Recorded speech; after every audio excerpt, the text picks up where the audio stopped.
नमस्कार मित्रों। चक्कर आना या सिर चकराना ये बहुत ही आम समस्या है, विशेषतः महिलाओं में। क्यों ये चक्कर आते हैं, क्या कारण है, क्या चिकित्सा है, इस पर चर्चा करेंगे। मैं डॉक्टर राम अरोरा, उज्जैन से एक आयुर्वेद चिकित्सक, आप सबका हार्दिक स्वागत है। मित्रों, क्या है चक्कर आना? ये दो तरह के होते हैं। एक तो सामान्यतः गिडिनेस, जिसमें कि सर घूमता हुआ मालूम पड़ता है कि सर में कुछ घूम रहा है, लेकिन रोगी को ऐसा नहीं मालूम पड़ता कि वो स्वयं या कोई आसपास की वस्तुएं घूम रही हैं। हल्कापन सिर में कभी मालूम पड़ता है और थोड़ी बेहोशी सी, यानी कि आंखों के आगे अंधेरा छा जाता है कई बार। दूसरा है वर्टाइगो, जो कि एक खास समस्या रहती है।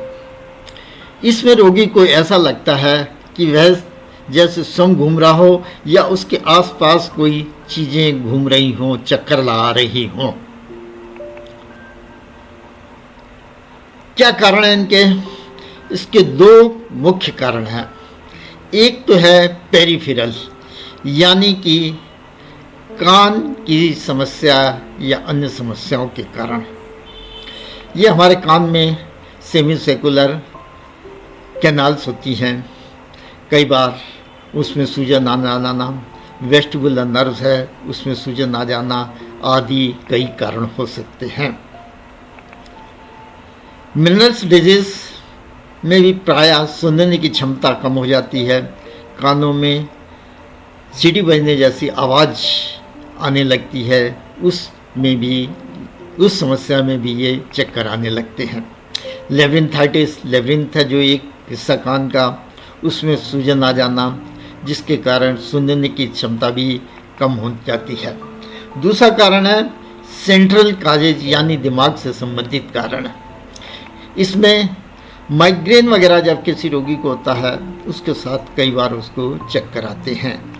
दूसरा सेरेब्रम, जहाँ की जिसमें कि कंट्रोल करता है ये हिस्सा, यहाँ थोड़ी देर के लिए कई बार खून की कमी आ जाना, इस्कीमिक अटैक हो जाना, उस समय भी चक्कर आने लगते हैं।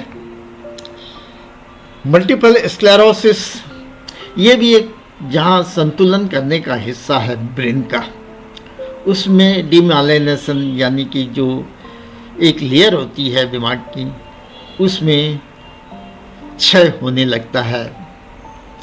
ट्यूमर दिमाग का एक तरह का कैंसर है, जिसके कारण जो बैलेंसिंग सेंटर है दिमाग का वो प्रभावित होने लगता है और चक्कर आने लगते हैं। कुछ अन्य कारण ही हैं दिमाग से भी हटकर और कान से भी हटकर, जैसे कि ऑर्थोस्टैटिक हाइपोटेंशन। जैसे कई बार व्यक्ति बैठा हुआ या लेटा हुआ है तो अचानक तेज़ी से खड़ा हो जाए तो थोड़ी देर के लिए उसका चक्कर से महसूस होते हैं, आँखों के आगे अंधेरा सा हो जाता है, ऑर्थोस्टैटिक हाइपोटेंशन। दूसरा कार्डियक इरिथमा, जो हमारे हार्ट नियमित रूप से धड़कन रहा, उसमें कई बार गड़बड़ हो जाने के कारण अनियमित रूप से उसकी धड़कन हो जाना, उस कारण भी ये समस्या उत्पन्न हो जाती है। खून की कमी, एनीमिया, प्रायः महिलाओं में ये बहुत समस्या पाई जाती है, जिस कारण उन्हें थोड़ा सा काम करने या उठने बैठने में भी चक्कर आने लगते हैं। इसका डायग्नोसिस क्या है, कैसे पहचान करेंगे?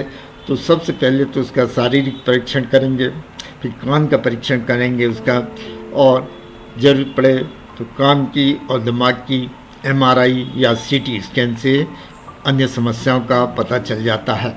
हार्ट की समस्याओं के लिए ECG आवश्यक होती है और कान के वेस्टिबुलर टेस्टिंग। अब आयुर्वेद में इसका क्या मैनेजमेंट है मित्रों?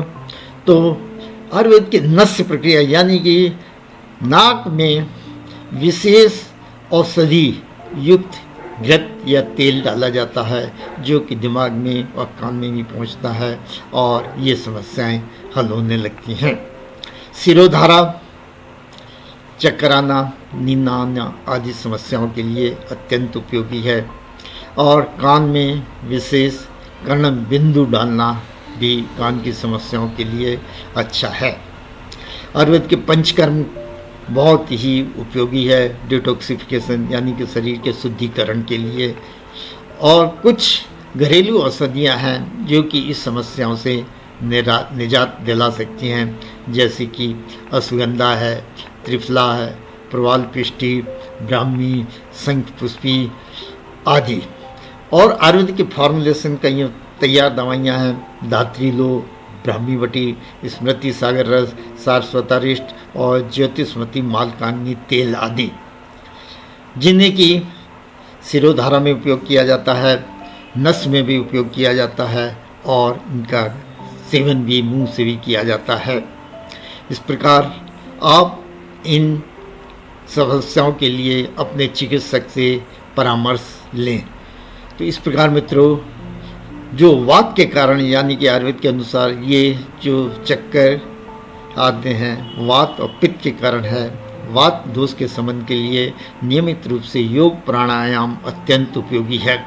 इस प्रकार मित्रों, आयुर्वेदिक अमृत है, कृपया इसे पहले आजमाएं और फिर विश्वास करें।